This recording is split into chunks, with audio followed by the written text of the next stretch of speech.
Hi, everyone. On today's episode, I would like to welcome Jana, who's going to share her endometriosis story with us. Jana, thank you so much for being here today. How are you? I am so excited to be here. I have listened to the podcast, and I think listening to this was the only endometriosis podcast I'd listened to, and listening to you talk about it and all the other guests talk about it, it kind of made me realize, like, okay, this is not a solo battle like you kind of feel like it is in the beginning. Oh, well, thank you. Thank you so much for those kind words. And everybody who's listening, I did not pay her to say that. I promise. I really appreciate that.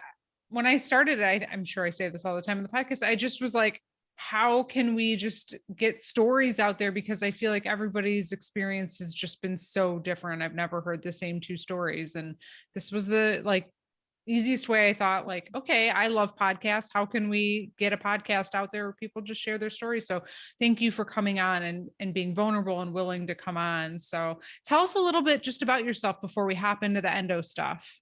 All right. So, like she said, my name's Jana. I am from North Alabama.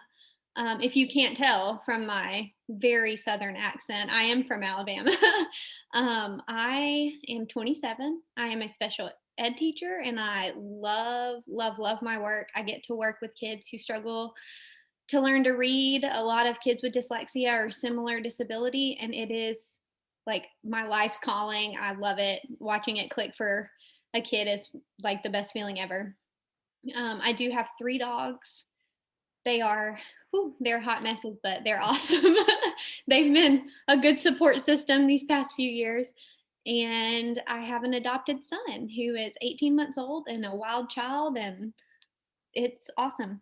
Yeah, that's fantastic. Thank you for sharing all that. Yeah, 18-month-old, 3 dogs, and teaching. You are probably very busy. I am, and I love it. I don't know how to sit still, so it works out really great. Well, good. Well, let's chat a little bit about, the beginning of your kind of story with endo. When did things kind of start for you? Was it early on? Was it, midway through adolescence? Where did things really start to, like, you maybe feel pain, all of that?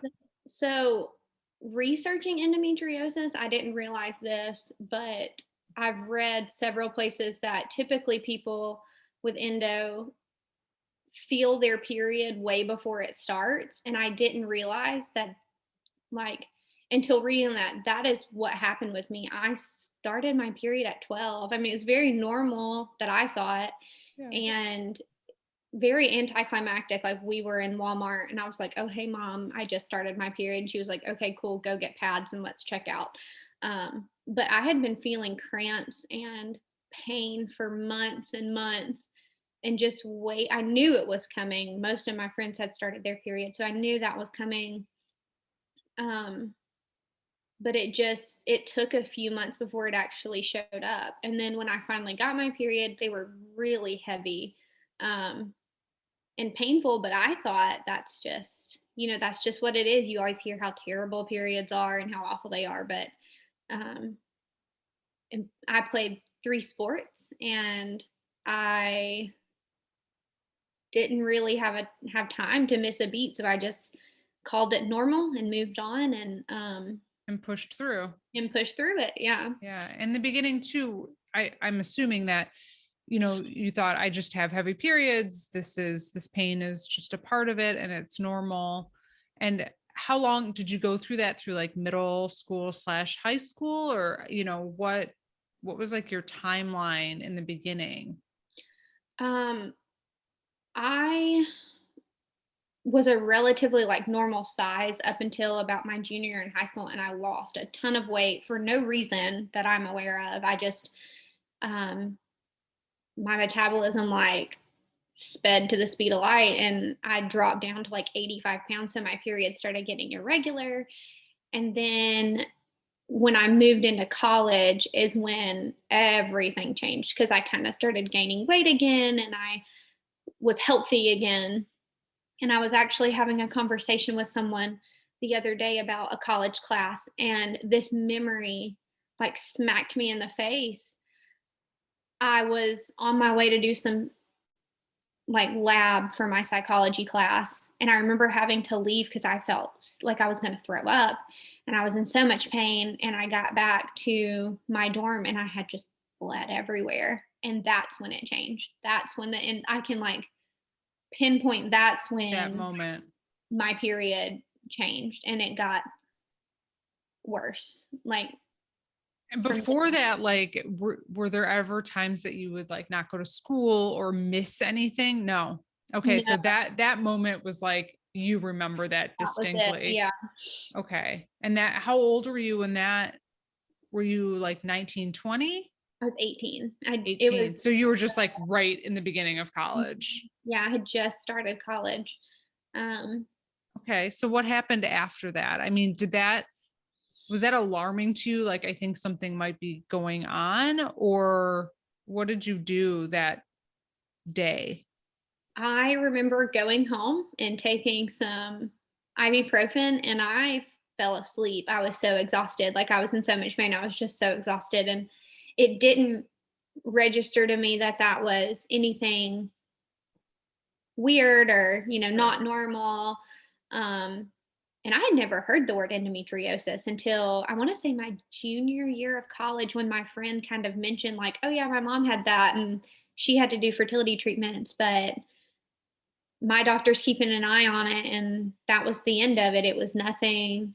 No one in my family had any kind of periods like this. No one in my family had any issues, anything at all. And so the next year, um, When your friend said that, were you like, I think I have this, or were you still, yeah, you just heard the word, I heard the she word. was telling you a story, but you didn't correlate it. After that incident though, when you were 18, does this continue? Do you start to feel kind of worse from 18 on? Or, what are your signs and symptoms after that kind of incident?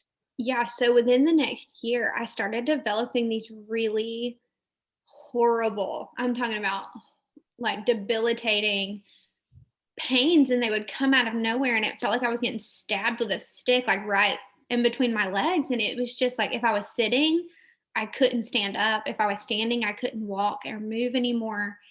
And I remember calling my mom and saying, Mom, I don't know what this is. Like, this is absolutely bizarre. And there's nothing I'm doing before or after that, I can connect it with. And she said, well, I think it's time for you to go to the gynecologist. And at that point, I'm 19. I'm Right. not sexually active. I wasn't sexually active until I got married. And I mean, it was just like that to me was terrifying. Like, oh, I don't want to go to the gynecologist. I'd never had to. It Well, and was was that pain mostly around your cycle, or was it at right? It It was all the random. time. Yeah. And Right. the longer I waited and the longer I waited, the worse The and worse worse it it got. got.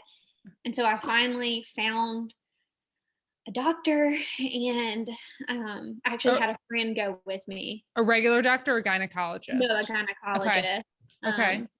I had a friend go with me and she said, well, your ovaries are fine. We're not feeling any cysts. Nothing feels different or weird or abnormal. Here's some birth control, maybe this will help. And I said, okay. Like it wasn't going to affect me because I wasn't sexually active. And Right. my sister was on birth control because she's older than I am. Um and the only thing that I'd heard it would do was make you gain weight, and I was like, well, I could probably use a few pounds here or there. um but at that point, like it was so, like now stepping back from it all, I'm Yeah. seeing all of these things. Like I was constipated most of my young adult life and I had no idea. I thought that was, whatever. I had my migraines started then. Um, Acne Mhm. started when I got to college and um, but the birth control, I got on it and my pain went way down and my periods calmed down and it was fine. Um, until I got married.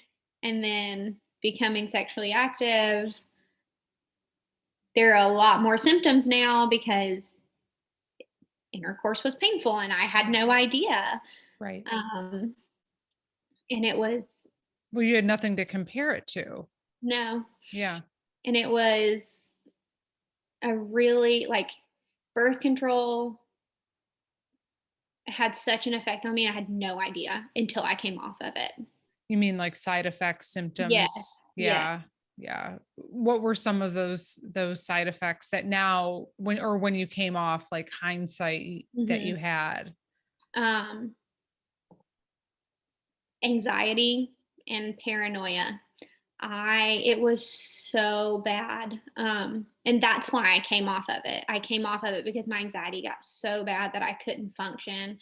I was afraid to drive to work every day because I thought someone was going to hit me with their car for no reason. Like I have no reason to think that I'd never been in a car wreck, and I still haven't. And I still like am anxious to get in the car, but it's a lot less now. And then um, I didn't realize I joke with people all the time. I tell them like my endo was just like brewing, just waiting for me to come off birth control because when I came off of it, it exploded. Like it Was was angry, oh, it was so very angry. angry. How Yeah, many years were you on birth control? 5 years. Okay. Yeah, Okay. I was So on it how for old were you when you came off of it? um, 25-ish? 2018. So I was 24. 24. I Okay. just turned 24 when I came off of it. Okay. Hmm. And I relate to the anxiety. When I was I think I was like maybe 19 or 20. I also was on birth control, and I had the craziest anxiety, and very similar to you. I didn't know why. I didn't know why. I was so anxious. I was so afraid. And when I did come off the birth control, I mean, I would say I'm a kind of an anxious person now, but nothing compared to the way that I was. I agree with you. I had no idea. And I don't know if it was endo was brewing and the birth control and everything was just kind of, my hormones were thrown off. But this is sometimes where I wish I had like a doctor on the podcast right now, because I'd love to know why that happens. Was it something hormonal, or was it because the endo? But anyway, I question that too. But I had a very similar experience, and I don't talk about that very often. I was really like embarrassed by it because I thought there was like something wrong with me. But Yeah. now the more I learn about just how hormones and endo and everything's all related, I definitely correlate that back to the early stages of my endo getting pretty bad too. And another thing it did, and I didn't realize this until probably a year off of my birth control, and I know that it is part of like the anxiety and all of that, but I am such an extroverted person and I've always been that way. I love people. I would talk to a stranger on the street, and like my parents have stories and stories of me just like walking up to strangers and being like, "Hey guys, y'all want to be friends now?" And like those 5 years, it like squashed it. And I became an introvert and I had no friends. And it was just like, I didn't want to leave the house. I just didn't like people anymore. And then I Yeah. came off of it and it was like taking a breath after being underwater. And I was like, I felt like myself again. Yeah. I love people again. I love going Yeah. to work every day. And I think it's such an important point to bring up, because I always just say I couldn't tolerate it. Like I literally could not tolerate birth control. Okay. So you come off of it, you start to feel better, like mentally, but physically, what happens? I was teaching in a summer camp for kids with dyslexia, and it like something hit me. It was one of the worst pains I've ever experienced, and I called my husband, and I'd been off birth control for like 2 months, and I said, "I am either dying or I'm having a miscarriage, but something is happening right now and I need to go to my doctor." Well, when we got married, we moved up to North Alabama. The college we went to and my gynecologist is 2.5 hours away. And I never switched because I loved her and I didn't have to go see her but once a year because I had no problems. And Right. um, so we drove down there, and they did an ultrasound and they said, um, you had a cyst rupture on your left side, and it's okay. And so I had a conversation with her and just said, listen, I love you, but I've got to be closer, because if I do get pregnant, I can't be 2.5 hours away, You because can't keep driving 2.5 no, hours. No. no, no. And so, um, I came home that day and just kind of took some ibuprofen. That was my first prescription of 800 milligram ibuprofen that I'd received from a gynecologist. And um, I just moved on like it was normal.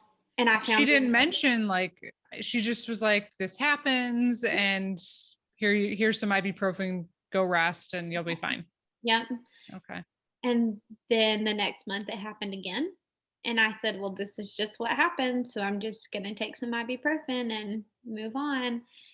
And finally, I think it was around October, I found a new gynecologist and um, met with her and kind of explained to her my cysts and stuff like that. She was like, okay, we'll keep an eye on it. Well, then they just started popping up left and right. And it was on my left side every single month. Every single month. It was like it was between the 15th and the 18th. I would have this pain and it would be terrible. Um, so finally in December, I walked in there and I said, I can't say, you can't tell me that they're just going to keep happening. I can't live like this.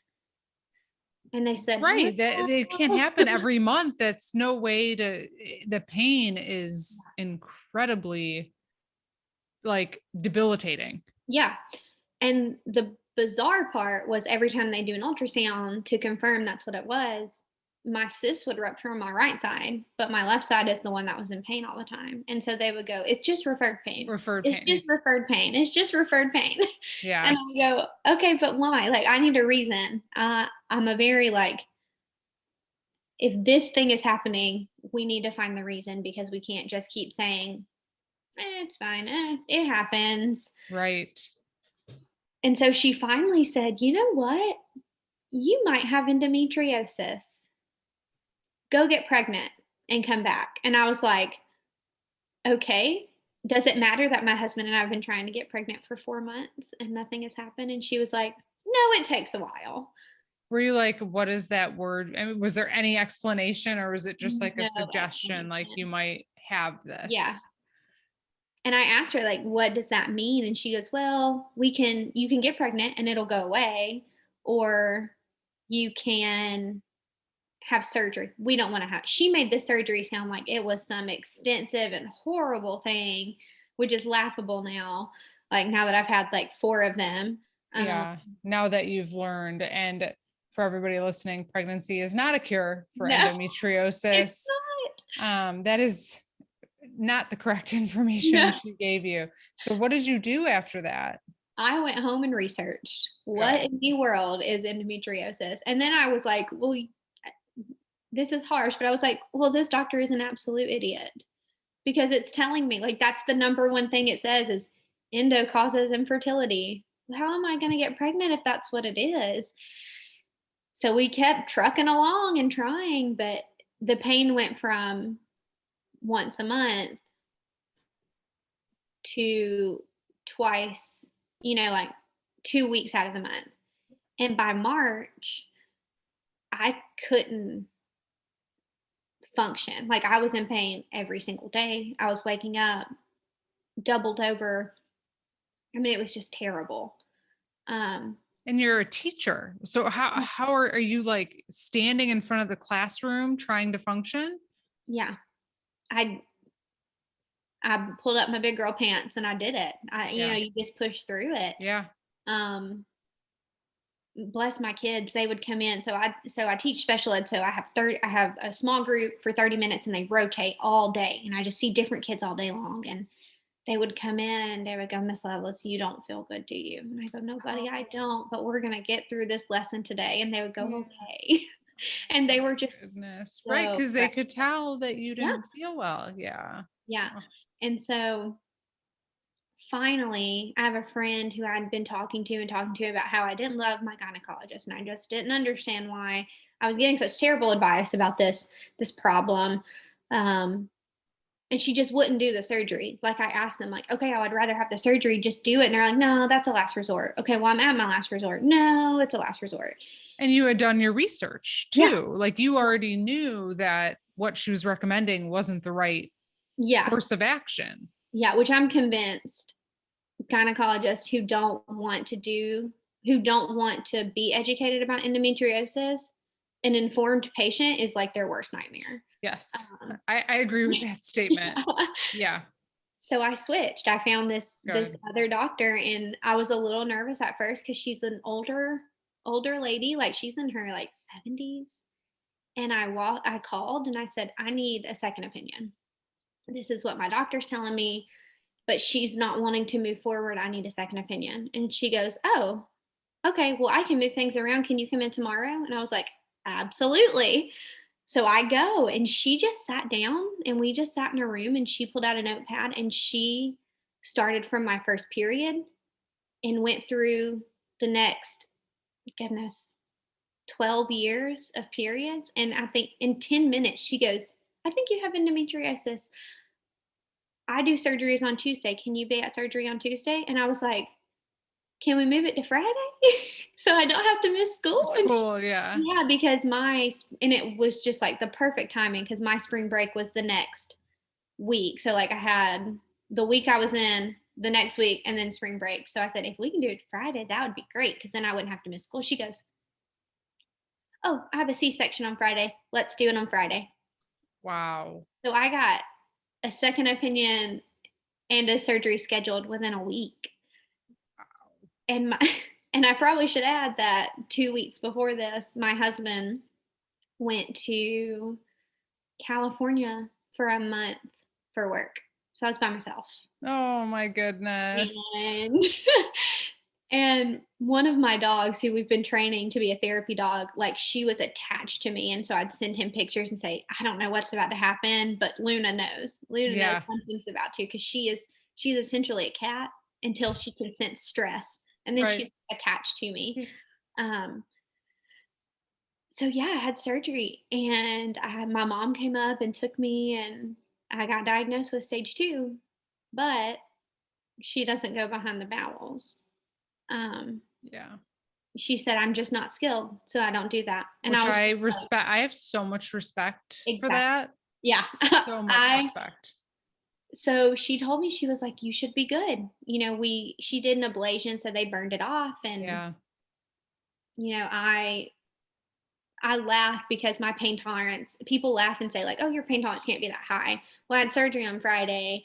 Saturday, I went to a Ben Rector concert and sat front Oh row. my gosh. I was front row. I I wasn't going to definitely miss don't that. think I could have did that. Yeah. And so the next Tuesday, I flew out to see my husband in California. And Wow. yeah, I popped a Benadryl as soon as I got on the plane because I had an allergic reaction to the scrub. And so I was broken out in a Oh rash. my But gosh.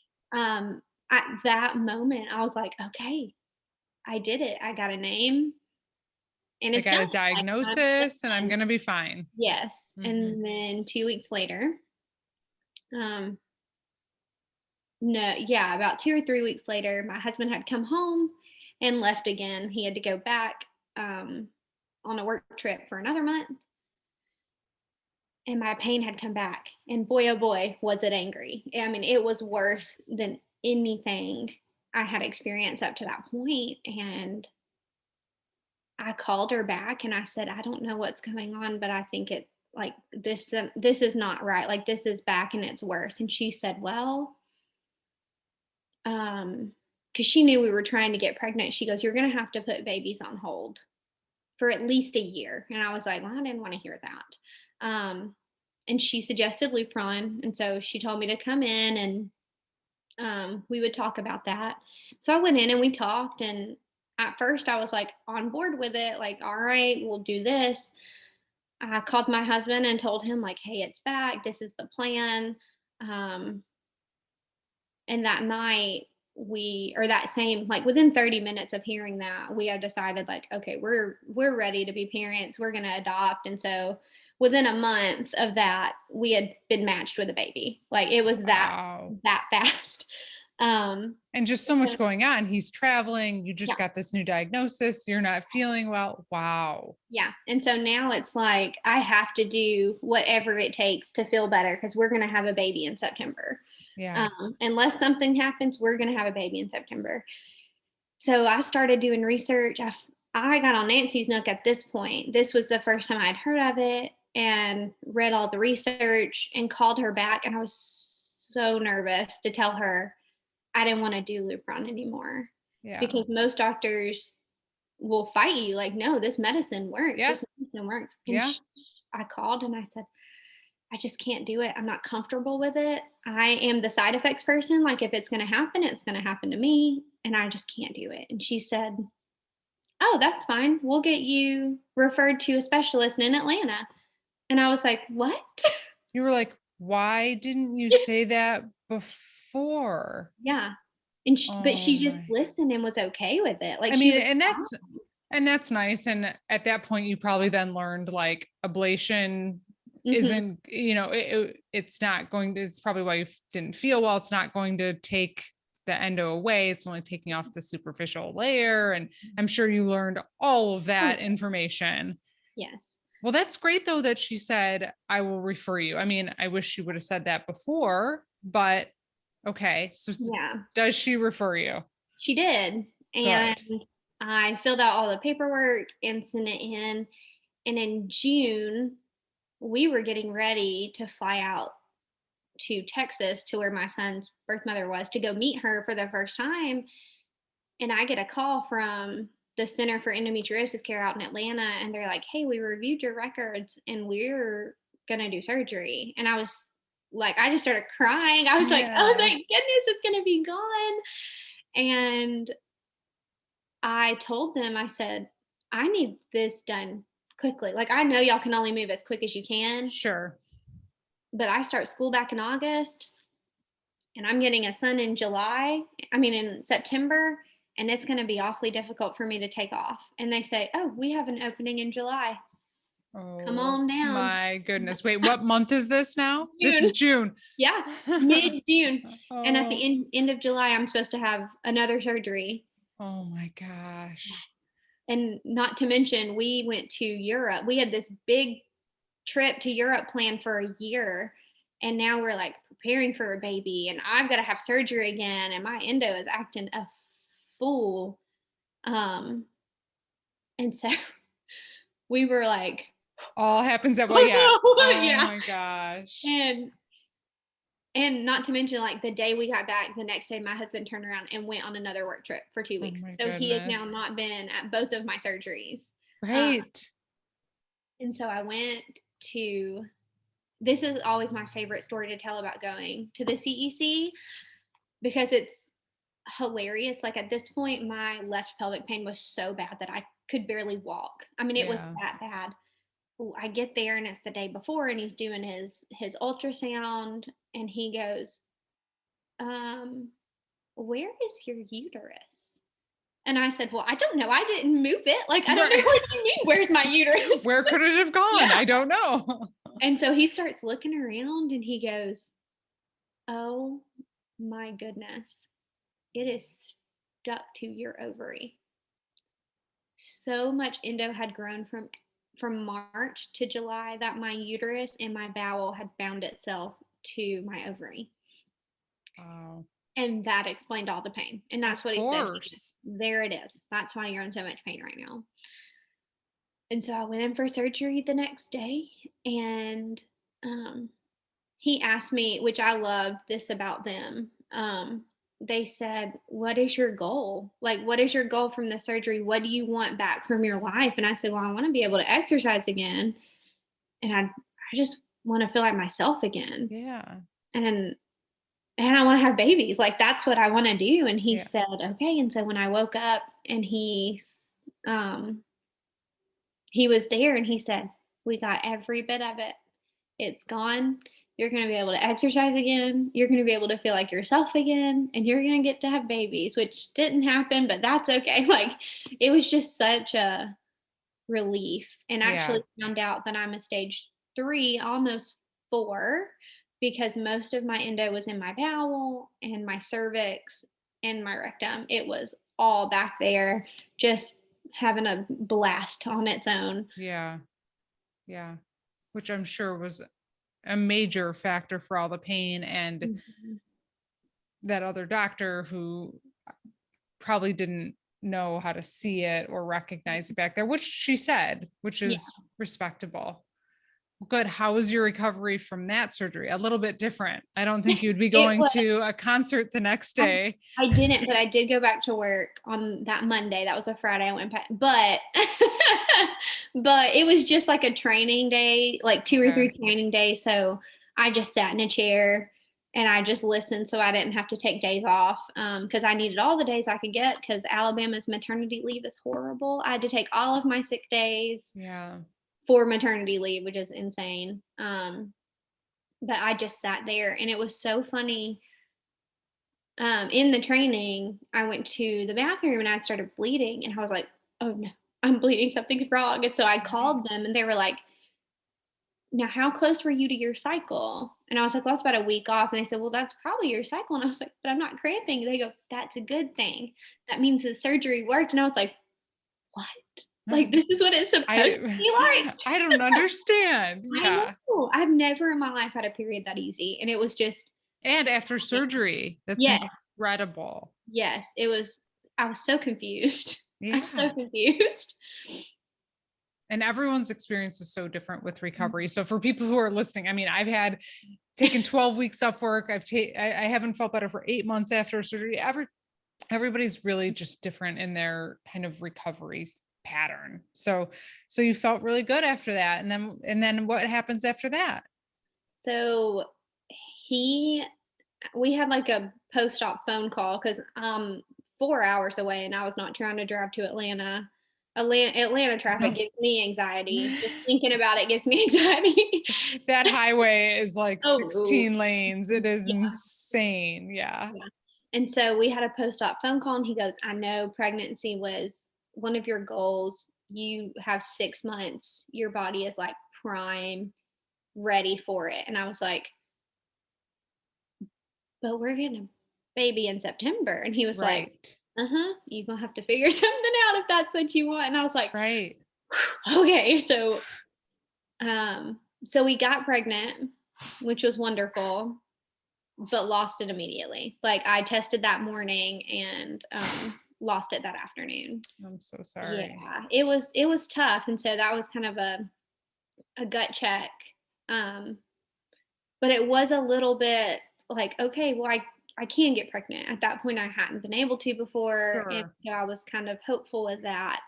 And then 2 weeks later, we flew out to Texas and got our boy, and a newborn getting pregnant was the farthest thing from our brains because we were like, "What are we supposed to do with this thing?" You're like, wait, we Yeah, have, yeah, yeah. exactly. Oh my Um, gosh. so October rolls around, we get home from Texas, and my gynecologist had kind of started talking to us about like fertility treatments and what are our plans, because we had been trying for a year at that point, and even though I had surgery and now we have a loss under our belt, like probably best to just go ahead and start. And so we both got checked up and down even though we knew what my problem was. Found out my husband had some issues too, some thyroid issues and other issues going on. So we went straight to a fertility, like a reproductive endocrinologist. And I walked in the clinic and he goes, "We're going to go straight to IVF." And I said, "Oh, no, we're not. I don't want to do IVF." And he goes, "But you're not going to get pregnant otherwise." And I said, "Well, that's okay."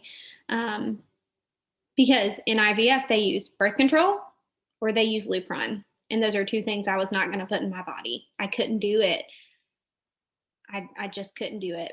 And had I not had the reaction I had to birth control, maybe I would have gone that route. But Lupron was an absolute non negotiable for me. Um, and so we waited until December. We were going to wait or till January, the beginning of January, to do our first IUI. Um, but the week my period. So like the way, I'm sure a lot of people know this, but the way the cycles work is the day you start day one, you start your period and you come in immediately and get blood work done so they can kind of track your whole cycle. Well, my period was supposed to show up and it didn't. And so I was pregnant again, lost it immediately, 4 weeks, right again.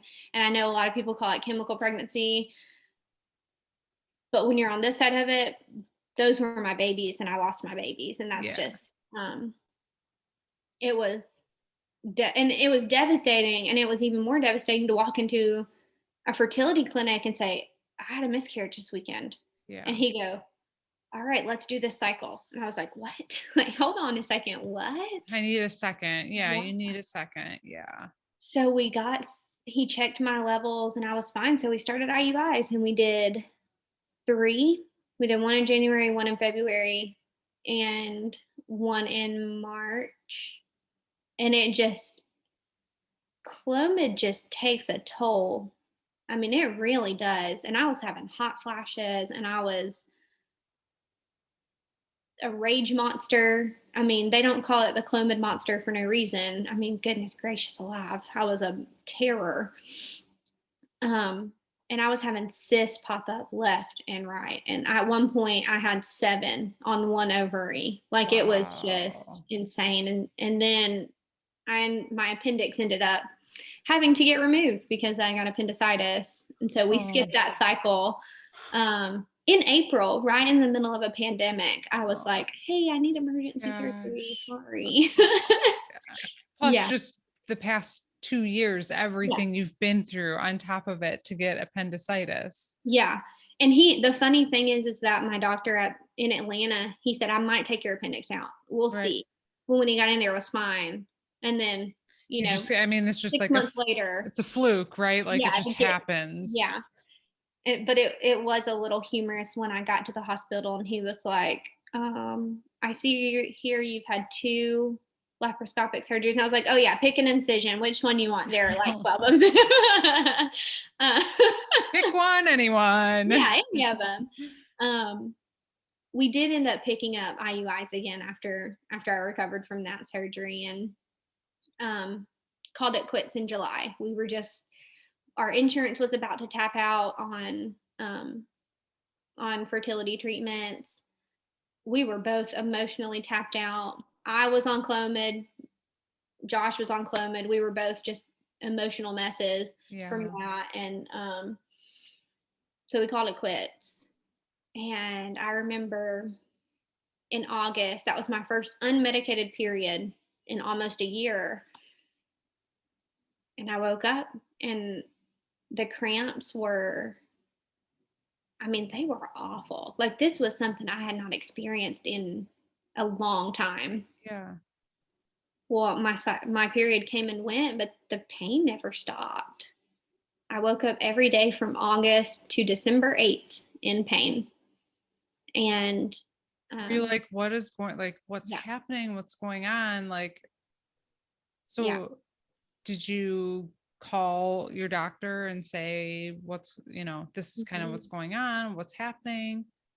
Yeah, I called my doctor in Atlanta and had a conversation with him.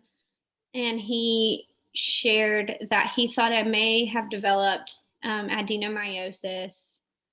And there were 2 possible treatments for it. It was an IUD or a hysterectomy. I am 20, at that point I was 26 years old. Yeah. But it was like either go back to something that mentally debilitated me or call it quits on something that I already knew was pretty much done.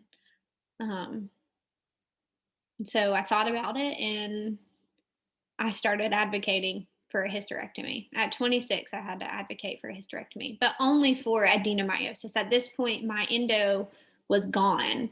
Yeah. I mean, that's what I thought. That's what I was told. I have no more endo. I was having no endo pain. My favorite, just like cramping pain. Yeah, it was pure cramping, and it felt like menstrual cramps, but like amped up to 12. Yeah.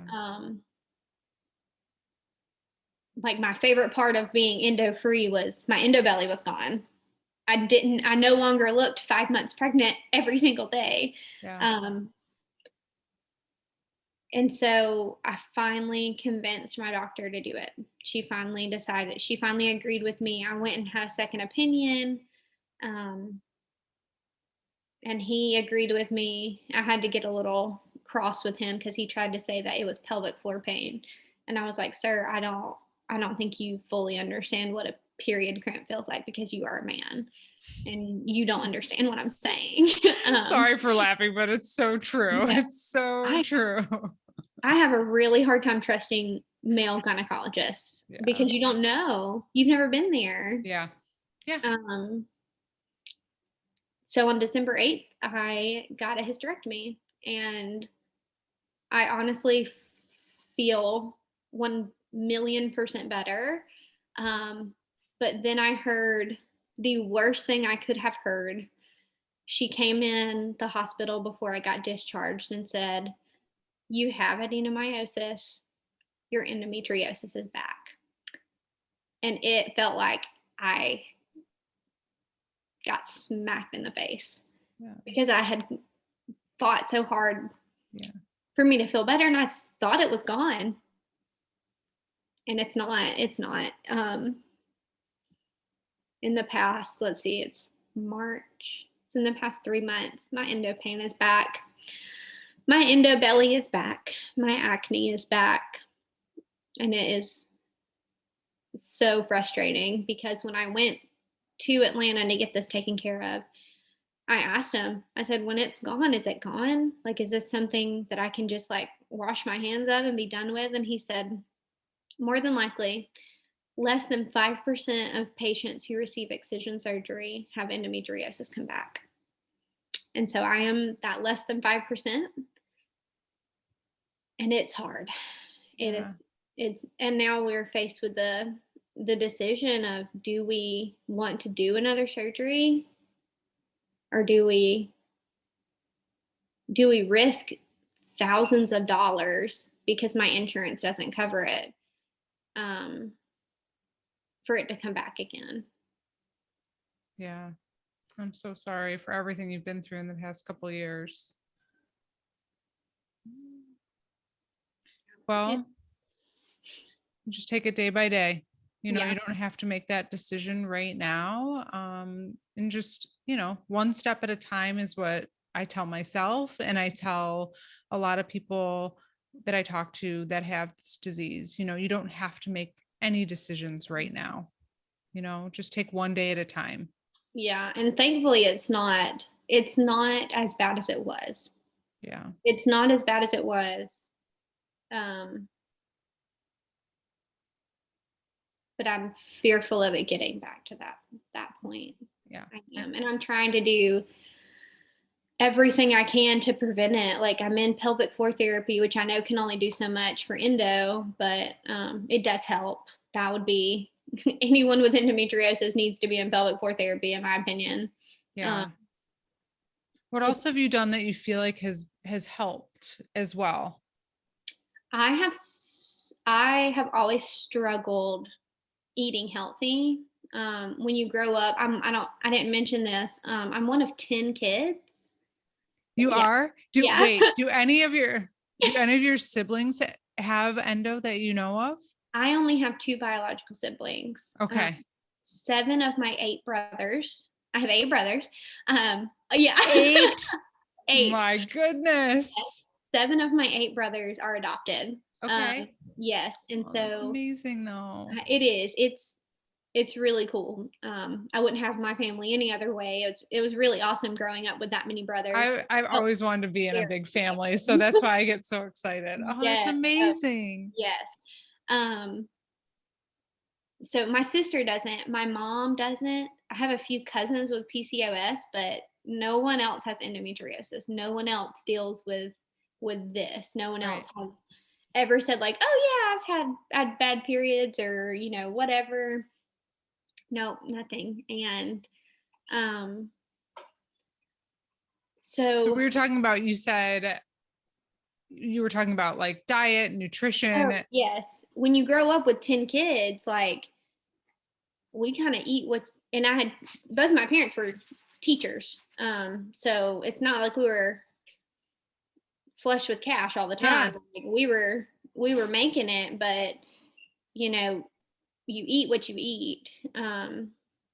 So I've always struggled with nutrition. And just recently I started seeing a nutritionist and making better choices, and I feel a lot better.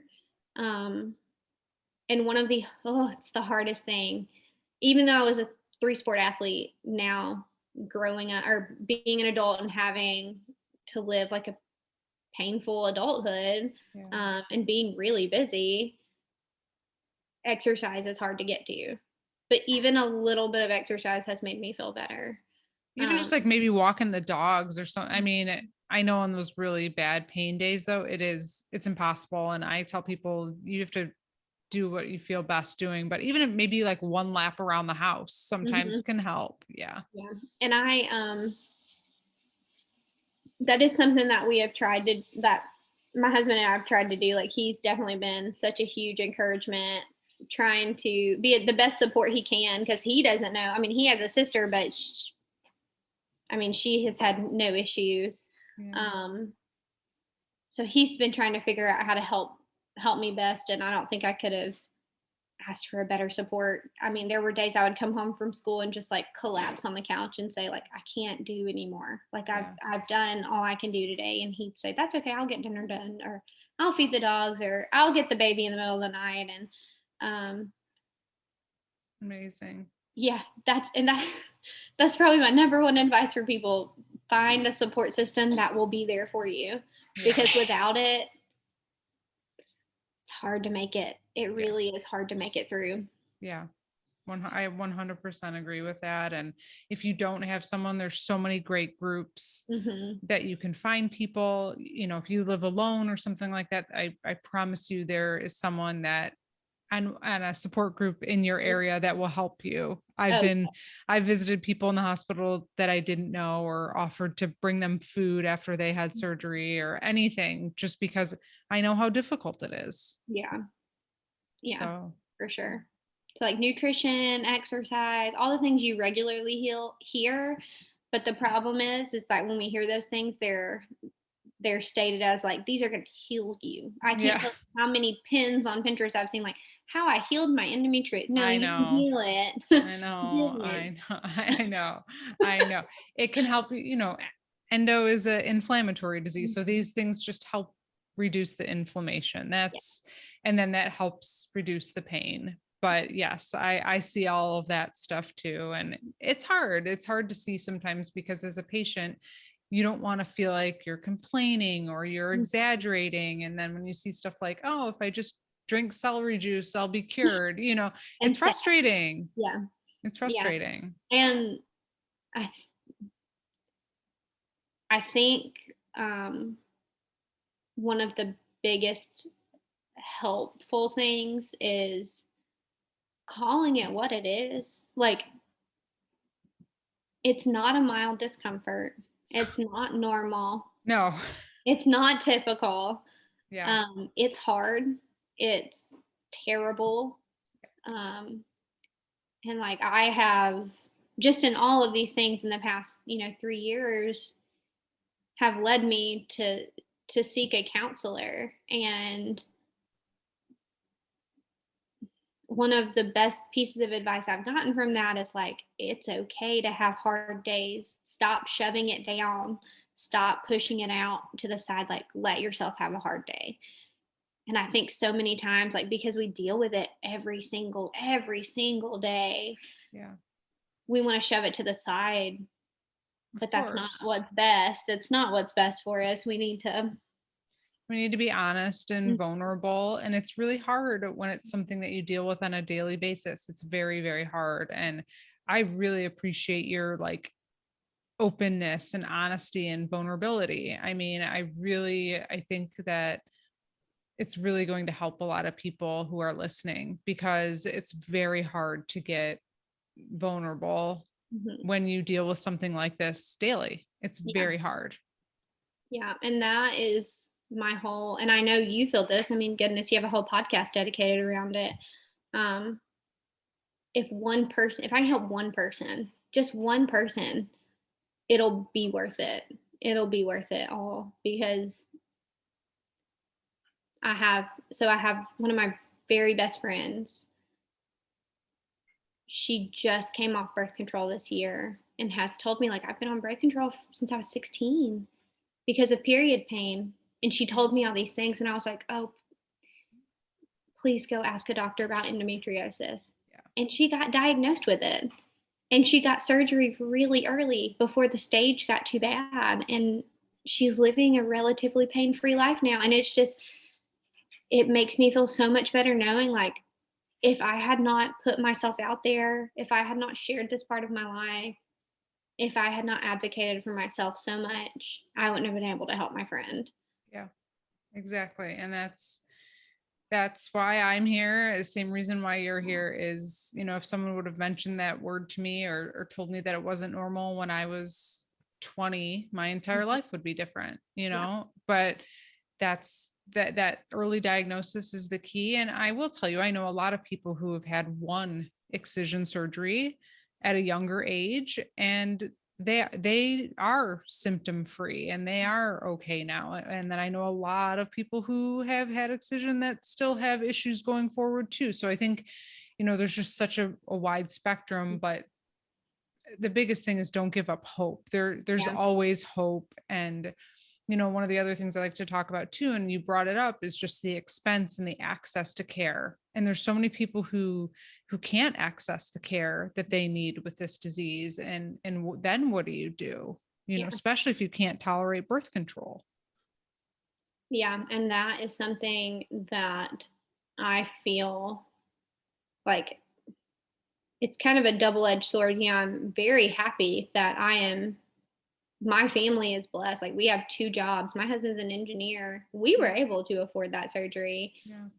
I know that's not endometriosis does not discriminate. They don't pick the people with money. They don't pick the people with insurance. It just is what it is. And so then it makes me sad. Like, well, what about all these people who can't afford this surgery? They just Yeah. keep masking it, or they get on birth control and their mental health is shot, but they do it because they have to survive. And I think that's one of the hardest parts of endometriosis is we do what we have to do to survive. Yeah. And I think by sharing stories, just like you are today and being on the podcast, this just builds awareness to make that change for the future. So we can make sure that everyone has access to the proper care for this disease. So thank you so much for coming on. Thank you for sharing. Is there anything else you want to add? Or if you want people to be able to find you on social media, you can plug that. Up to you. I think the only thing I wanted to add is the hardest part of this journey, in my opinion, especially for people who are more timid and who are not outspoken. I am, and so that it comes a little bit more easily to me. But advocate for yourself. Always advocate for yourself. You know what your body needs. You know you're hurt. You know when it's different and when it's not a typical pain. Never quit advocating for yourself, because if you don't, nobody else is going to do it. And that's the only way to get through this and get to the other side of it, is to continuously advocate for yourself. Yep. And if you need help, find a friend to lean on to help advocate with you. Just like you said, when your husband was traveling, right? You had a friend come with you. And Mhm. I think that's, grab a buddy if you need to. I'll come advocate for anybody who needs to. I don't mind yelling at doctors. I've done it plenty of times. All right, Jana, they're gonna find you. You're gonna be going to doctor's appointments, yelling Oh, at that's fine people. with me. Yeah. Well, thank you again so much for sharing your story and your vulnerability. And I hope you are feeling well. Yes. Thank you so much for having me. Thank you.